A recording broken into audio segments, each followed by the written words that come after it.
ಉದಂಕನ ಜೀವನ ಚರಿತ್ರೆ. ವ್ಯಾಸಮುನಿಯ ಶಿಷ್ಯನಾದ ಪೈಲನ ಶಿಷ್ಯನು ಉದಂಕನು. ಉದಂಕನು ಗುರುಕುಲದಲ್ಲಿ ವಿದ್ಯಾಭ್ಯಾಸ ಮಾಡಿದ್ದ. ತನ್ನ ಗುರುಗಳಿಗೆ ಭಕ್ತಿಯಿಂದ ಸೇವೆ ಸಲ್ಲಿಸಿದ ಪರಿಣಾಮ ಅಣಿಮ, ಲಗಿಮ, ಪ್ರಾಪ್ತಿ, ಪ್ರಾಕಾಮ್ಯ, ಮಹಿಮಾ, ಈಶತ್ವ, ವಶಿತ್ವ, ಕಾಮನಸಾಯಿತ್ವ ಎಂಬ ಅಷ್ಟಸಿದ್ಧಿಗಳನ್ನು ಪಡೆದನು. ಒಂದು ದಿನ ತಾನು ವಯಸ್ಸಾದುದನ್ನು ಅರಿತು ಕಳವಳಗೊಂಡು ತನ್ನ ಗುರುವನ್ನು ನೋಡುತ್ತಿದ್ದ. ಆಗ ಗುರುವು ಅವನಿಗೆ ಧೈರ್ಯ ನೀಡಿದನು ಮತ್ತು ತನ್ನ ಪುತ್ರಿಯನ್ನು ಉದಂಕನಿಗೆ ವರವಾಗಿ ಕೊಡಲು ಒಪ್ಪಿಕೊಂಡನು.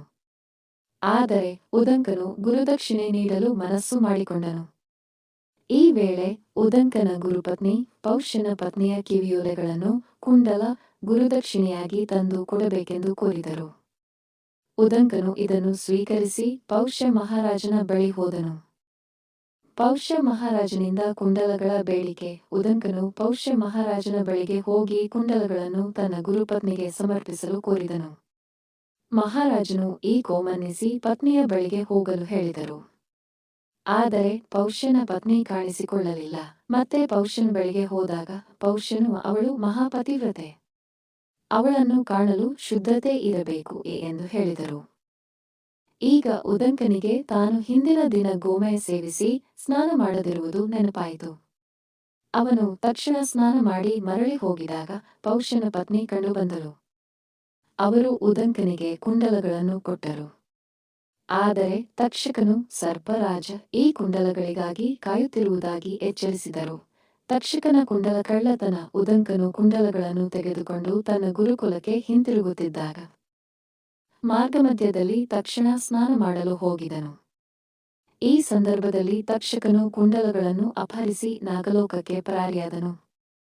ಉದಂಕನು ಕೂಡ ತಕ್ಷಣ ಅವರ ಹಿಂಬಾಲನೆ ಮಾಡಿದನು ಮತ್ತು ತಕ್ಷಕನು ನಾಪತ್ತೆಯಾಗುವ ರಂಧ್ರದಲ್ಲಿ ಹೋಗಿದ್ದನು. ನಾಗಲೋಕಕ್ಕೆ ಪ್ರವೇಶಿಸಿದ ಉದಂಕನು ಅಲ್ಲಿನ ನಾಗದೇವತೆಗಳಿಗಾಗಿಯೂ ತಕ್ಷಕನಿಗೆ ಸ್ತುತಿ ಸಲ್ಲಿಸಿದನು. ಈ ಸಂದರ್ಭದಲ್ಲಿ ಅವನು ಕೆಲವು ವಿಚಿತ್ರ ದೃಶ್ಯಗಳನ್ನು ನೋಡಿದನು. 2 ಮಹಿಳೆಯರು ನೂಲುವ, ಒಂದು ಹತ್ತೆ ಚಕ್ರ ತಿರುಗುತ್ತಿರುವುದು, 6 ಜನ ಮಕ್ಕಳ ಇರುವುದು, ಒಂದು ಮಹಾನ್ ಅಶ್ವ ಗುರು ಕಿತ್ತಾಡುತ್ತಿರುವುದು. ಅಲ್ಲಿ ಇದ್ದ ದಿವ್ಯ ಪುರುಷನೊಬ್ಬ ಉದಂಕನ ಭಕ್ತಿಗೆ ಮೆಚ್ಚಿ, ನೀನು ಏನು ಬಯಸುತ್ತೀಯ ಎಂದು ಕೇಳಿದನು. ಉದಂಕನು, ನಾನು ನಾಗಲೋಕವನ್ನು ನನ್ನ ವಶಕ್ಕೆ ತರಬೇಕೆಂದು ಬಯಸುತ್ತೇನೆ ಎಂದನು. ಆಗ ಆ ದಿವ್ಯ ಪುರುಷನು ಉದಂಕನಿಗೆ ಒಂದು ಆಕರ್ಷಕ ಶಕ್ತಿಯುಳ್ಳ ಅಶ್ವವನ್ನು ನೀಡಿದರು. ಉದಂಕನು ಈ ಅಶ್ವದ ಕಿವಿಯಲ್ಲಿ ಊದಿದಾಗ ಅದರಿಂದ ಭಯಂಕರ ಅಗ್ನಿ ಜ್ವಾಲೆಗಳು ಹೊರಬಂದು ನಾಗಲೋಕವನ್ನು ಆವರಿಸಿದವು. ಇದರಿಂದ ತಕ್ಷಣ ತಕ್ಷಕನು ಭಯಭೀತನಾಗಿ ಕುಂಡಲಗಳನ್ನು ಉದಂಕನಿಗೆ ಹಿಂತಿರುಗಿಸಿ ಕೊಟ್ಟನು. ಉದಂಕನ ಪ್ರತೀಕಾರ ಭಾವನೆ.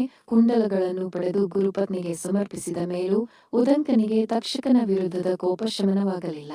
ಹೀಗಾಗಿ ಅವನು ಜನಮೇಜಯ ಮಹಾರಾಜನ ಬಳಿಗೆ ತೆರಳಿ, ತಕ್ಷಕನು ನನ್ನಿಂದ ಕುಂಡಲ ಕದ್ದಿದ್ದು ಮಾತ್ರವಲ್ಲ, ಅವನು ನಿನ್ನ ತಂದೆ ಪರೀಕ್ಷಿತನನ್ನು ವಿಷದಿಂದ ಕೊಂದನು. ಆದುದರಿಂದ ಅವನಿಗೆ ಪ್ರತೀಕಾರ ತೀರಿಸಬೇಕು ಎಂದು ಒತ್ತಾಯಿಸಿದನು. ಜನಮೇಜಯನು ಇದನ್ನು ಕೇಳಿ ತಕ್ಷಣ ಸರ್ಪಯಾಗ, ಸರ್ಪಸಂಹಾರ ಯಜ್ಞ ಮಾಡಲು ನಿರ್ಧರಿಸಿದನು. ನಾಗಜನಾಂಗಕ್ಕೆ ಕದ್ರುವಿನ ಶಾಪ. ಶೌನಕ ಮುನಿಗಳು ಈ ಕತೆ ಕೇಳಿ, ಮಹರ್ಷೆ, ನಾಗಲೋಕ ಯಾಗಾಗ್ನಿಯಲ್ಲಿ ನಾಶವಾಗಲು ಬೇರೆ ಕಾರಣಗಳು ಇದೆಯೇ ಎಂದು ಕೇಳಿದಾಗ ಸೂತನು ಹೇಳಿದರು, ಹೌದು, ಇದಕ್ಕೆ ಒಂದು ಪುರಾತನ ಕಾರಣವಿದೆ. ಕದ್ರುವ ತನ್ನ ಮಕ್ಕಳಾದ ನಾಗಕುಲಕ್ಕೆ ಶಾಪ ನೀಡಿದಳು. ಆ ಶಾಪದ ಪ್ರಭಾವದಿಂದ ಸರ್ಪಯಾಗದಲ್ಲಿ ಅಪಾರ ಸಂಖ್ಯೆಯ ನಾಗರು ಅಗ್ನಿಗುಪ್ತರಾಗಲಿದ್ದಾರೆ. ಆದರೆ ಆಗ ಜರತ್ಕಾರು ಮುನಿಯ ಪುತ್ರನಾದ ಆಸ್ತಿಕನು ಉದಯಿಸಿ ಈ ಯಾಗವನ್ನು ನಿಲ್ಲಿಸಿದ್ದ. ಈಗ ನಾನು ಆ ಘಟನೆಯನ್ನು ವಿವರಿಸುತ್ತೇನೆ, ಕೇಳಿ.